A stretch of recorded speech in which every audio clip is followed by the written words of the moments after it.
আসসালামু আলাইকুম everyone. Recipe by মারওয়ার্স মম চ্যানেলে সবাইকে স্বাগতম। আজকে আপনাদের মাঝে নিয়ে এসেছি খুবই দুর্দান্ত স্বাদের একটি নাস্তার রেসিপি। প্রথমে আমি একটা বাটি নিয়েছি, এখন বাটির মধ্যে দুটি ডিম ভেঙে নিয়েছি। তারপর আমি একটা ইলেকট্রিক বিটারের মাধ্যমে 2 মিনিট ডিমগুলো বিট করে নেব। আপনারা চাইলে এই ডিমগুলো আপনারা কাঁটা চামচ দিয়েও ফেটে নিতে পারেন এবং হ্যান্ড উইক্স দিয়েও ফেটে নিতে পারেন। তারপরে আমি হাফ কাপ চিনিকে আমি ব্লেন্ডার করে নিয়েছি। এখন ডিমের মধ্যে চিনিগুলো মিক্স করে বিট করে নিব 2-3 মিনিট। সামান্য পরিমাণ লবণ দিয়ে দিব। এই নাস্তাগুলো আমি আজকে আপনাদের মাঝে তেল ছাড়া বানিয়ে দেখাবো। খুবই হেলদি একটি নাস্তা, যত খাবেন তত মন ভরবে না, পেট ভরবে। ডিমগুলো বিট করার শেষে এখন আমি শুকনো উপকরণ নিয়ে নিব। একটা বাটি নিয়েছি, বাটির মধ্যে হাফ কাপ ময়দা নিয়ে নিব। তার মধ্যে হাফ চামচ পরিমাণ বেকিং পাউডার এবং 2 চামচ পরিমাণ গুঁড়ো দুধ পাউডার নিয়ে নিব। এখন শুকনো উপকরণগুলো ভালো করে মিক্স করে নিব। তারপর ডিমের মিশ্রণের মধ্যে অল্প অল্প করে ময়দার মিশ্রণটি অ্যাড করে নিব। একটা হ্যান্ড উইক্স দিয়ে এগুলোকে আলতো হাতে ভালো করে মিক্স করে নিব। এই নাস্তাগুলো আপনারা বাচ্চাদেরকে টিফিন হিসেবেও দিতে পারেন। বিকেলের নাস্তা এইভাবে বানিয়ে দিলে বাচ্চারা যত খাবে আরও খেতে চাবে। এত মজা একটা নাস্তা এবং অল্প তেলেও এই নাস্তাগুলো বানানো যায়। আপনারা বাটার অথবা ঘি দিয়েও এই নাস্তাগুলো বানাতে পারবেন। এখন এখানে আমি 1/3 কাপ পরিমাণ তরল দুধ নিয়েছি। অল্প অল্প করে তরল দুধটা মিক্স করে নিব।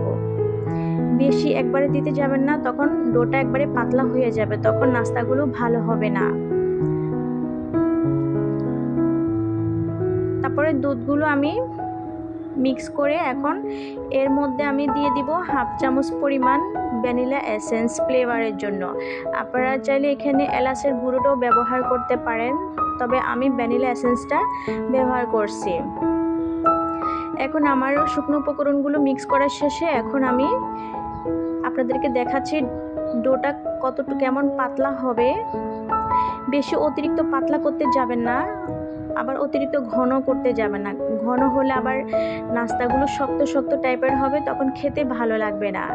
এখন আমি নাস্তাগুলো নিয়ে যাব চুলাতে। দেখতে পাচ্ছেন আমার নাস্তার ব্যাটারটা অতটা বেশি পাতলা হয়নি, আবার অতটা বেশি ঘন হয়নি। আপনারা এভাবে বানাতে চেষ্টা করবেন। এখন চুলাতে একটা ফ্রাই প্যান বসিয়ে এর মধ্যে আমি বাটার নিয়েছি, গলানো বাটার। এখন এখানের মধ্যে আমি ব্রাশ দিয়ে চারপাশে ব্রাশ করে নিব। তারপরে নাস্তার ব্যাটারটা আমি একটা গোল চামচ দিয়ে অল্প অল্প করে এভাবে নাস্তাটা বানিয়ে নিব। এক পিঠ হলে আরেক পিঠ উল্টিয়ে দিব। এই নাস্তাগুলো বানাতে বেশি সময় লাগে না, মাত্র 10 মিনিটেও এই নাস্তাগুলো বানানো যায়। আপনারা বাচ্চাদের টিফিনে কি দিবেন ভাবতেছেন? এই নাস্তাগুলো যদি আপনারা বাচ্চাদের টিফিনে দেন, ওরা অনায়াসে চোখ বন্ধ করে খেয়ে ফেলবে, খেয়ে আরও চাইবে। এত মজা একটা নাস্তা। একটা বাসায় মেহমান আসলেও ঝটপট এই নাস্তাটা আপনারা বানিয়ে দিতে পারেন, অথবা বিকেলে এই নাস্তাটা বানিয়ে আপনারা পরিবারের সবাইকে খাওয়াতে পারেন। সবাই খেয়ে আপনার খুব প্রশংসা করবে। এতটা মজার নাস্তা রেসিপিটা।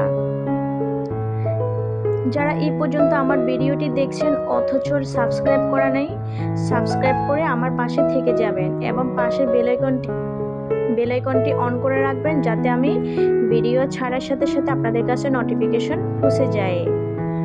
আর যারা সাবস্ক্রাইব করে রেখেছেন অলরেডি, তাদেরকে জানাই অসংখ্য ধন্যবাদ, দোয়া ও শুভকামনা। আমার একটা নাস্তা বানানো শেষ, আরেকটা বানিয়ে আপনাদেরকে দেখাচ্ছি। নাস্তাগুলো একবারে সফট, খেতে অনেক লোভনীয় এবং মুখে এর স্বাদ লেগেই থাকবে। যত খাবার ইচ্ছে করবে শুধু এই নাস্তাটাই বানিয়ে খায়। যাকে একবার খাওয়াবেন সে আবার খেতে চাইবে আপনাদের কাছে। এখন আমার নাস্তাগুলো এভাবে আমি সবগুলো নাস্তা আমি বানিয়ে নেব।